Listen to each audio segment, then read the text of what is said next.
We have all been there. You are standing in a group, the conversation shifts to you, and your mind goes entirely blank. Or maybe you do have something to say, but you feel completely invisible, unable to break into the flow. You can fix this by treating conversation not as an art, but as a mechanical process. For this system, you only need two things: the smartphone in your pocket and a commitment to practice for 15 minutes a day over the next 15 to 20 days. Charisma is not a genetic trait you are born with. It is an engine, and like any engine, you can build it, tune it, and master it through specific, repeatable drills. Step 1 happens before you even open your mouth. Psychology shows that the first 7 seconds of any interaction dictate the entire dynamic, and that is driven entirely by your body language. We start with the physical approach. Uncross your arms. Point your feet and your shoulders directly toward the person you are meeting. This physical alignment immediately signals complete engagement. This chart outlines the 50-70 rule. To show interest, hold eye contact 50% of the time when speaking and 70% when listening. Never attempt 100% unbroken eye contact. Staring without blinking creates a creepy atmosphere that pushes people away. Finally, cap the introduction with a calibrated handshake. Lock in a steady, firm grip for exactly 1 to 2 seconds while maintaining that eye contact. Avoid the bone-crushing squeeze and skip the limp, dead fish grip.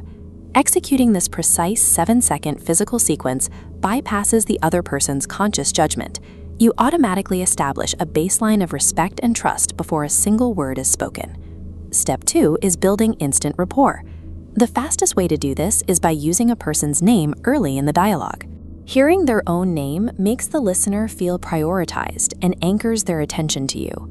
Once you have their attention, you apply a technique called leveling down. This means actively adjusting your vocabulary, tone, and perspective to match the reality of the person standing in front of you. Think about talking to a small child. If you stand straight up, they are just staring at a forest of legs. To communicate effectively, you physically crouch down to their eye level so they can see your face and understand your intent. This exact tactic scales up to adults and even massive audiences. When a 73-year-old world leader steps to a microphone and asks young creators for a vibe check, he adjusts his contextual vocabulary to meet a younger demographic where they are. Or consider a politician addressing a specific community. By stating he is speaking not as a prime minister, but as a fellow Hindu, he shifts his identity context to build an immediate, shared bridge with that specific room. True rapport doesn't require you to be overly friendly or fake. It is simply the strategic removal of the friction between your reality and theirs. Step 3 tackles the dread of a stalled conversation. When dialogue dries up, restart the engine using an active listening technique called coing. You listen closely to what the other person is saying, isolate one interesting word or phrase, and repeat it back to them as a question. If they say they enjoy wildlife photography, you simply reply, "Wildlife photography?" and let them keep talking. Prevent rambling using the CAR framework. Establish the conflict, the core problem. Describe the action, the steps you took. Finally, deliver the result for a clean end. By alternating between coing to get them speaking and the CAR framework to structure your replies, you create a self-sustaining loop that prevents awkward silences. Step 4 is about high-stress interactions. During an argument, human instinct defaults to defensive, emotional reactions that only escalate the situation. To counter this, use the broken record technique. This is a method for holding your ground without feeding into the hostility in the room. The execution is simple. Calmly repeat your core point over and over.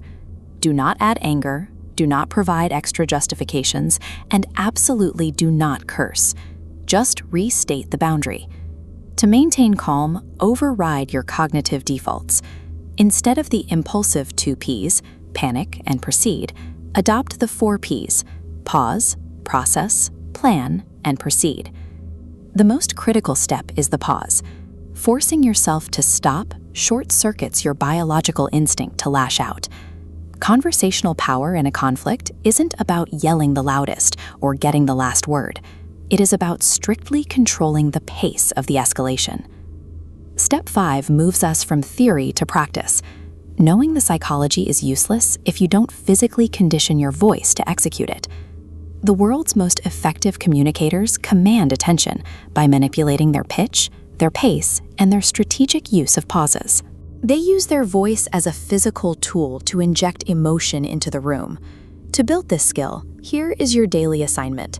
Open your smartphone camera, pick a random topic, hit record, and speak for exactly 1 minute. When the minute is up, immediately play the video back. Harshly critique your own performance. Did you speak too fast? Was your pitch flat? Did you rush past moments that needed a pause? This raw, private feedback loop strips away your ego. It is the ultimate mechanism for exposing your flaws so you can calibrate the tools we've covered today. You now have the exact mechanics to approach, connect, flow, and diffuse in any social setting. Now comes the commitment. Run that 1-minute camera recording drill 1 to 4 times a day for the next 15 to 20 days. If you stick to this schedule, the outcome is guaranteed. By day 20, when you compare your final video to your awkward day 1 recording, you will see a measurable evolution in your speaking ability and body language. So don't wait for the perfect moment. Close this video, open your phone camera, and record your very first drill right now. मनोविज्ञान के बारे में अधिक जानने के लिए हमारे channel को सब्सक्राइब करें।